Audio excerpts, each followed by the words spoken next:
was, is it possible that somebody who wants to commit a terrorist attack during a time of elevated threat crossed the southern border into the United States already?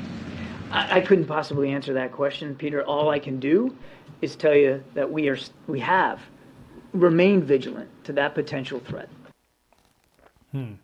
Mike Baker's here. He's the host of the President's Daily Brief podcast, one of the top news podcasts on Spotify. It's awesome. You must check it out. He's also the CEO of Portsman Square Group, former CIA officer. Mike, how you doing, brother? I'm doing good, man. Thank you very much. Appreciate you. How high would you rate our risk of a terrorist attack here in America? Well, I've never been a fan of the color coding, to tell you the truth.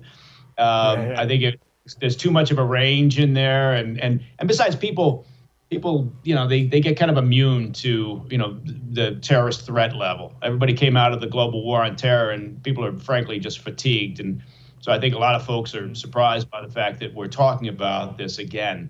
But the reality is a terrorist threat never goes away. So at a certain point, if you want to think about it on a scale of, say, 1 to 5, then we have elevated. Say we're at, a 2. You can never stay at a high level, right? People just can't do it.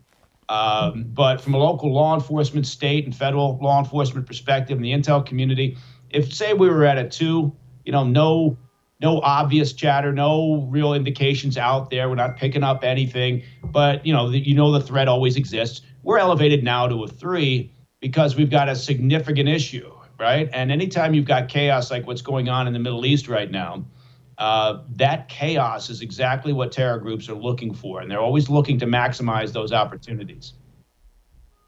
What is a sleeper cell? We've heard this term, and I think we all have a vision in our brain, like we're making a movie in our head about what a sleeper cell looks like. How should we visualize that?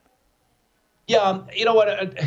It depends. It has different connotations when you are talking about different concerns. So, like when you're talking about counterintelligence, right, or espionage, then people can, maybe they saw the TV show The Americans, right? That's an example of a sleeper cell. And the Russians, over the years, Chinese, others have done that very well. You basically are putting people into the fabric of society in another country that you're targeting.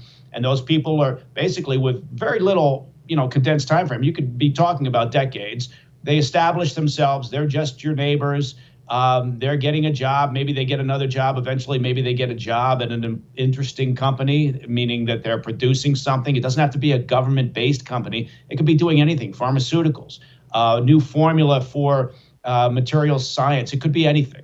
So that's one type of sleeper cell. When you're talking about the terror threat, it's a little bit different. But what they're still doing is they're looking for those cooperative contacts within a community where they already exist and they live and they're part of that fabric and they're in the country, right? That's what you want. You want somebody who isn't on anybody's radar.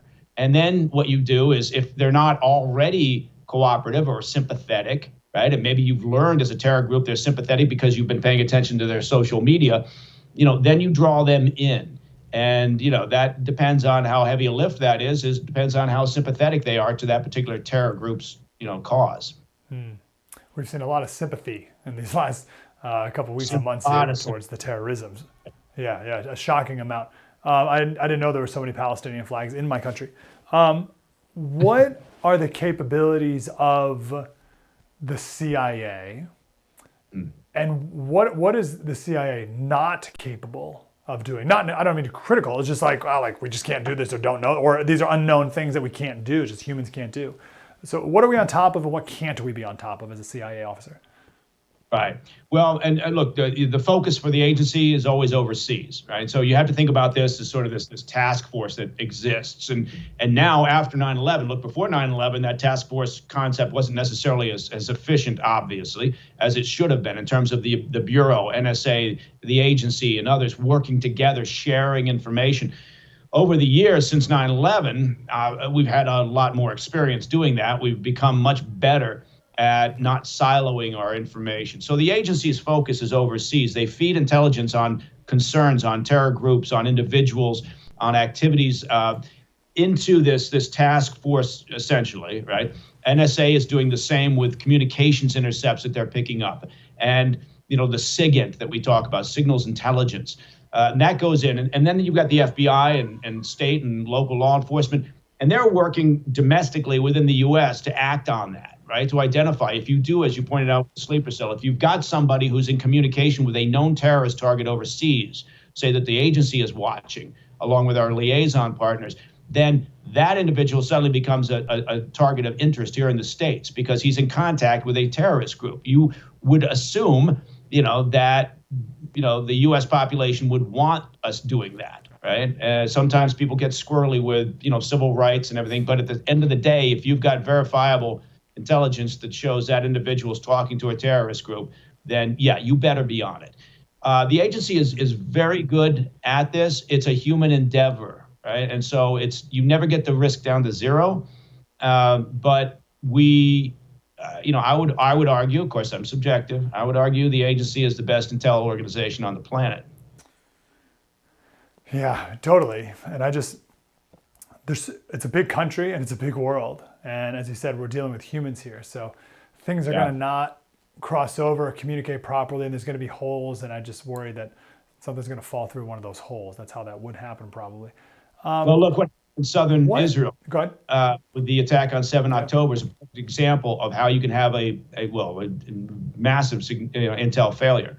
And they've been doing a hot wash on that ever since 7 October to understand how that happened, what pieces you miss, right? And what bits and pieces of intel that at the time seemed of no consequence. But when you put them all together and you step back, right, and suddenly maybe you see a picture. It's the same with 9/11, leading up to 9/11. Right? There were pieces of intel missed, not necessarily because we didn't have them in our hands, but we didn't understand the value of them, right? And we weren't adding them to other bits and pieces of intel that were coming in from a variety of sources, whether it was human intelligence, SIGINT, whatever it might be.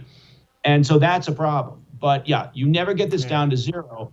But I guess going back to your original question, where are we on the alert scale? I'll be honest with you, the intel community and law enforcement, they're always up, near the top of the alert scale because they understand that the threat never goes away, and that's the job, right?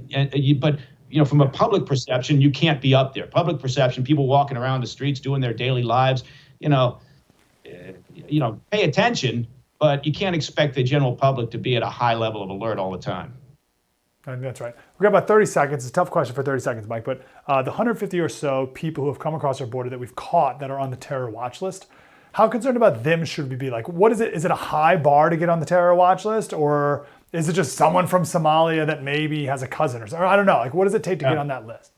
It's something we should be very concerned about. And more than those individuals that we've encountered, we need to be concerned about an unknown number of people that we haven't encountered, right? I mean, if a conservative estimate over the past couple of years is that we've got 1.5 million gotaways, right? Then in that case, you imagine that within 1.5 million gotaways, there's probably some people coming in here that would be considered special interest aliens or from countries that support or promote terrorism. Whether we're talking about Syria, Iran, it doesn't matter, Yemen. So yes, the answer to your question in 30 seconds is people should be very concerned. Yeah. Mike Baker, go listen every day to the President's Daily Brief. It's one of the top news podcasts on Spotify and everywhere else. That President's Daily Brief. Mike, great to talk to you, brother. Appreciate it. Sure. Thank you, brother. Appreciate you.